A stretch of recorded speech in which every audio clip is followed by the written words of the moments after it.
Bismillahirrahmanirrahim. Assalamualaikum warahmatullahi wabarakatuh. Saya Rahmat Wahidi Mutiar, NIM 990182003. Pada kesempatan kali ini akan mencoba memberikan sebuah review atau resensi dari video yang sudah kami tonton sebelumnya, yang sudah di-upload oleh Bapak Dr. Uwais Anis Khairman, MPD. Nah, di sini kami akan menyampaikan laporan singkat atau hal-hal yang sifatnya esensial di dalam video tersebut. Video tersebut judulnya adalah Talking the 20,004 Definitions, Elements of Educational Technology, based on AICT's definition of educational technology with Dr. Molinda. Jadi, di sini kita prosedurnya adalah melihat video, kemudian kita membuat sebuah perencanaan penyelesaian video dalam bentuk paper, kemudian kita melanjutkan ke tahap yang selanjutnya, yaitu pembuatan video. Nah, tugas ini adalah salah satu untuk pemenuhan pada mata kuliah kawasan penelitian teknologi pendidikan. Baik, kita langsung masuk saja. Diawali dari tahun 2004, definisi tahun 2004, di mana definisi tersebut berubah ya, dari tahun sebelumnya yaitu 94. Jadi ada perubahan definisi setelah 10 tahun ya, di mana bunyinya adalah educational technology is the study and ethical practice of facilitating learning and improving performance by creating, using, and managing appropriate technological processes and resources. Di sini dimaksudkan bahwa ada sebuah perubahan di mana sebelumnya itu fokus pada 5 kawasan atau 5 domain ya, tapi di sini ada perubahan kalimat. Memang kalimat itu walaupun dia itu kesannya tidak menjelaskan secara kompleks, namun memang secara esensial itu sangat banyak sekali maknanya. Contohnya di sini adalah ada tambahan ethical practice ya, di mana di tahun 94 itu tidak ada. Kemudian 5 domain atau 5 kawasan yang sebelumnya yaitu adalah desain, pengembangan, pengelolaan pemanfaatan, dan evaluasi. Itu di sini hanya muncul creating, using, and managing. Ya, walaupun memang pada dasarnya itu 5 kawasan itu pasti juga akan terserap semua di definisi 2004 ya, tapi memang jika kita tidak memperhatikan lebih seksama itu, kita akan tidak tahu kira-kira apa yang baru, apa yang lama, kemudian apa yang sekiranya itu menjadi diperbaharui ya. Baik, kita langsung masuk saja kepada masalah yang pertama pada tugas yang sudah disampaikan dalam LMS. Bahwa di situ disebutkan bahwa ketika definisi teknologi pendidikan tahun 94 itu dikritisi sebagai yang lebih mirip proses desain sistem pembelajaran. Kemudian Molinda menambahkan sesuatu unsur yang penting. Nah, unsur itu apa?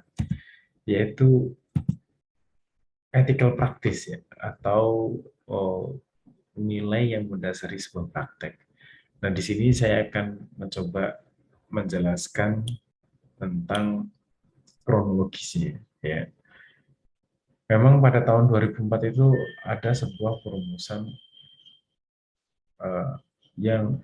definisi baru yang diadakan oleh konferensi, di mana konferensi ini dimulai dari tahun 2002. Nah, perumusan definisi yang baru ini memang diketuai langsung oleh Alan Seruszewski ya, yang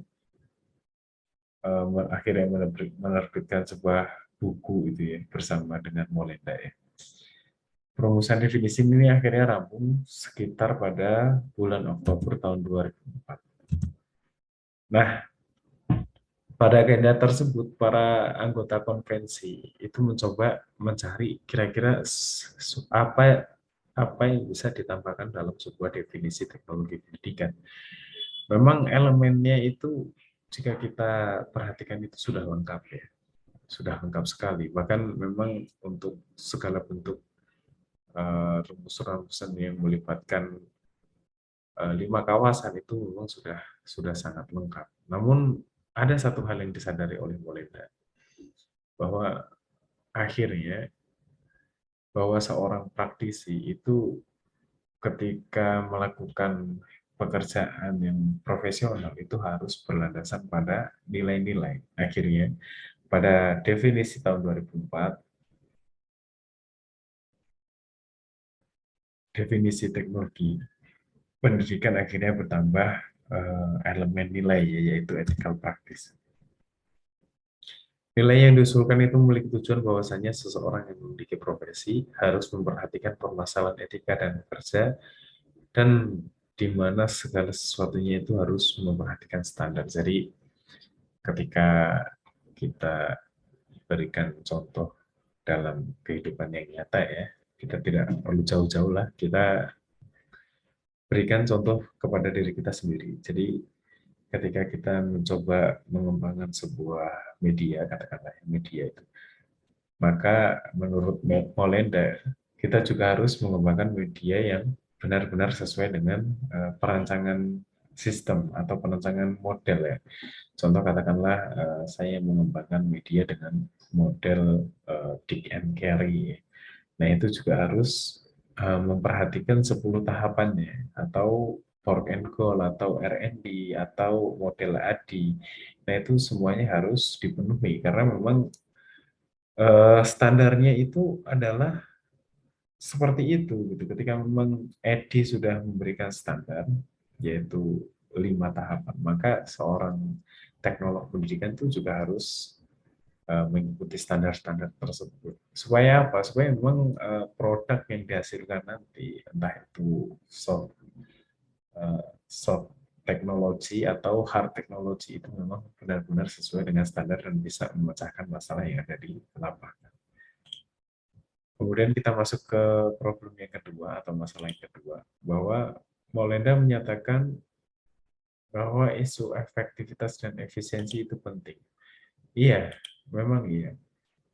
Jika dilihat dari sifatnya, bahwa nilai efektivitas itu sangat manusiawi, bahwa kita itu ingin eh, bekerja sesuai dengan waktunya. Kemudian kita bisa membuat sebuah jawaban dari sebuah masalah itu memang tepat guna.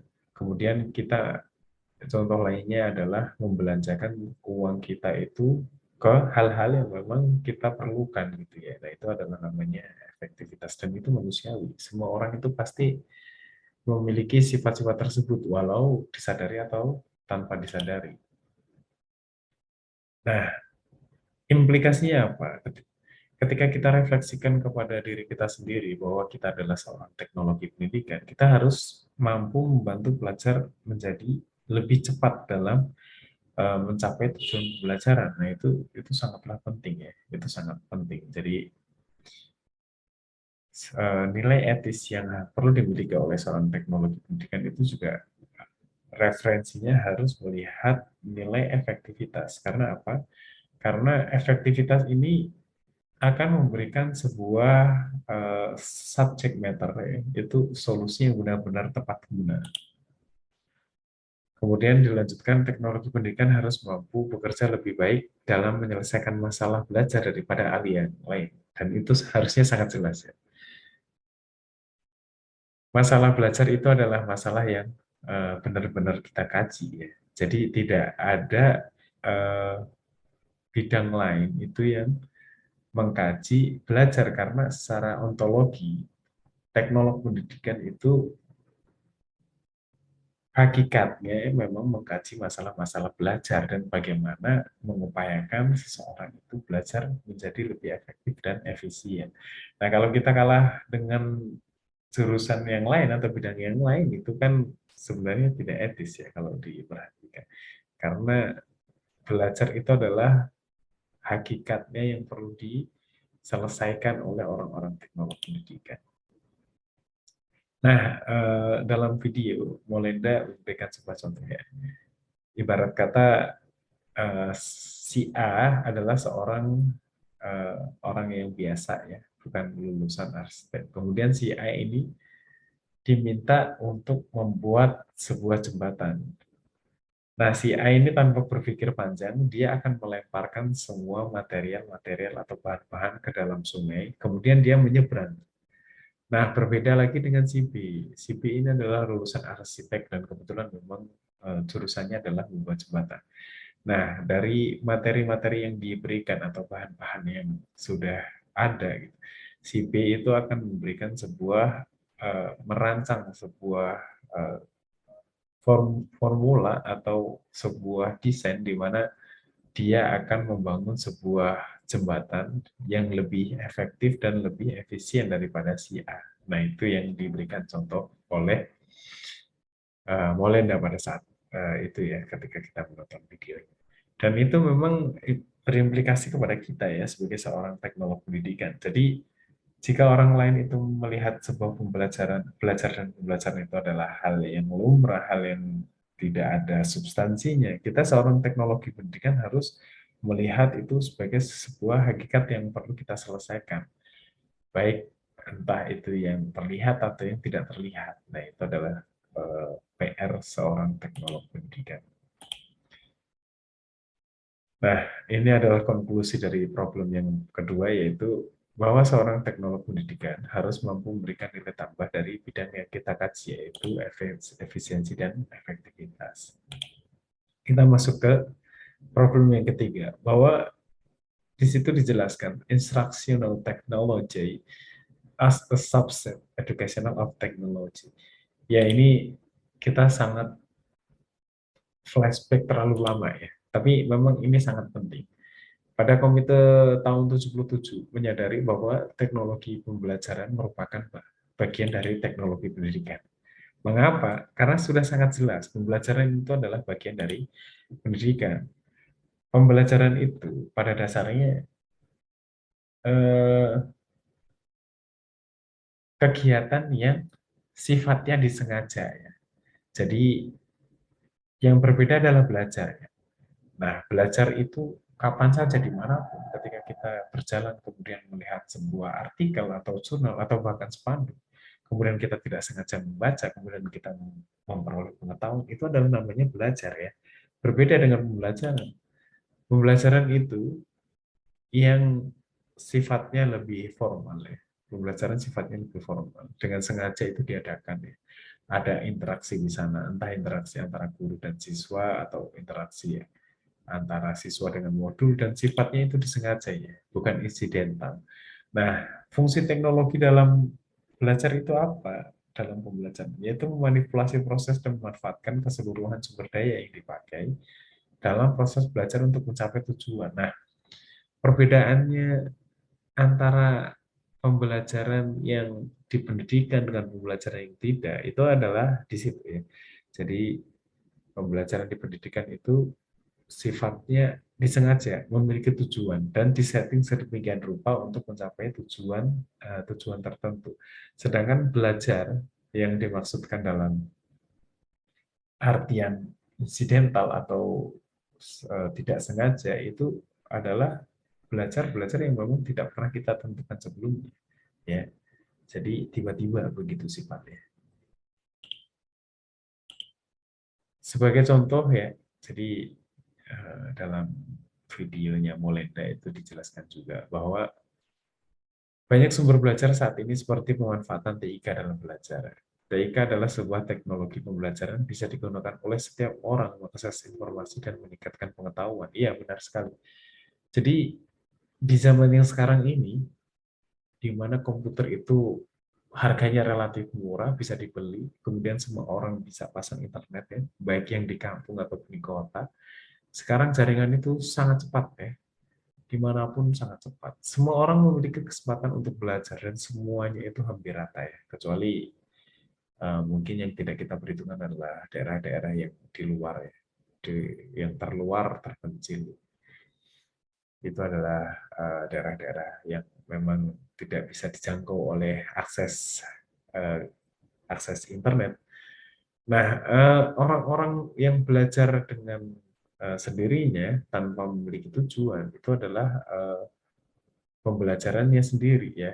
Tapi jika TIK itu dimanfaatkan oleh guru untuk membelajarkan seseorang, nah makanya itulah yang dinamakan proses pembelajaran. Nah, proses pembelajaran tersebutlah yang akhirnya kita namakan dengan teknologi pendidikan. Jadi istilahnya runtut ya. Jadi ketika kita membuat sebuah pembelajaran itu berbasis teknologi pendidikan, maka pembelajaran itu yang pertama harus memiliki tujuan.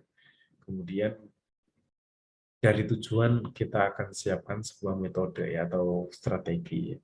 Dari strategi kemudian kita akan turun ke kegiatan-kegiatan ya, urutan kegiatan pembelajaran. Selanjutnya kita membutuhkan media-media apa saja yang perlu kita siapkan. Kemudian kita nilai, kita evaluasi. Nah, itu adalah namanya pembelajaran yang disebut dalam kegiatan-kegiatan teknologi pendidikan.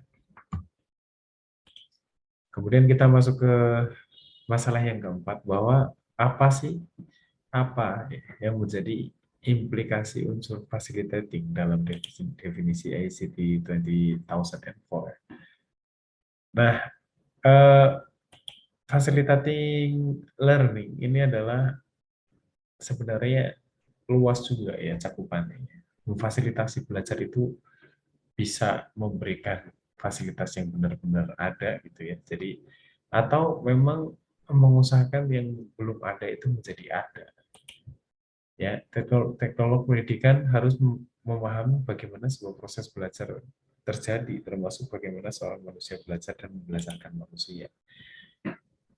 Itu sangat jelas ya. Kemudian dari hasil informasi tersebut, maka kemudian diketahui pemahaman tentang desain informasi atau desain pesan. Nah, ini ada hubungannya dengan teori komunikasi. Ya. Kemudian implikasinya apa? Yaitu ya bagaimana seorang teknolog pendidikan itu akan membuat sebuah desain pesan atau informasi yang dapat dikembangkan sedemikian rupa sehingga benar-benar bisa memfasilitasi bagaimana seseorang itu belajar.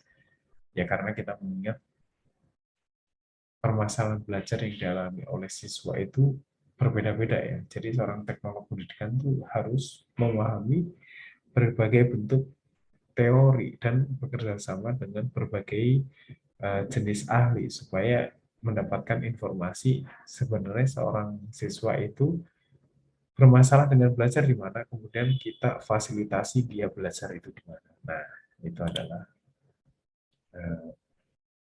implikasinya ya. Kemudian tentu saja desain tersebut memperhatikan permasalahan efektivitas dan efisiensi serta mengikuti tren perkembangan teknologi. Jadi ilustrasinya adalah bahwa kita seorang teknolog pendidikan juga harus mampu memberikan gambaran-gambaran penyelesaian belajar seorang siswa, seorang peserta didik, tapi tetap dengan melihat situasi dan kondisi ya. Kalau dulu yang dimana memang pada saat itu yang ngetren mungkin adalah buku, mungkin bisa berbasis buku. Tapi kalau sekarang sudah sangat tren sekali, berbasis Android, berbasis TIK itu sangat sangat luar biasa. Jadi seorang teknolog pendidikan juga harus tetap maju mengembangkan potensi-potensi dan keahlian-keahliannya dalam memfasilitasi belajar seorang siswa dengan mengikuti perkembangan zaman, ya. Khususnya di situ kan teknologi. Baik, terima kasih.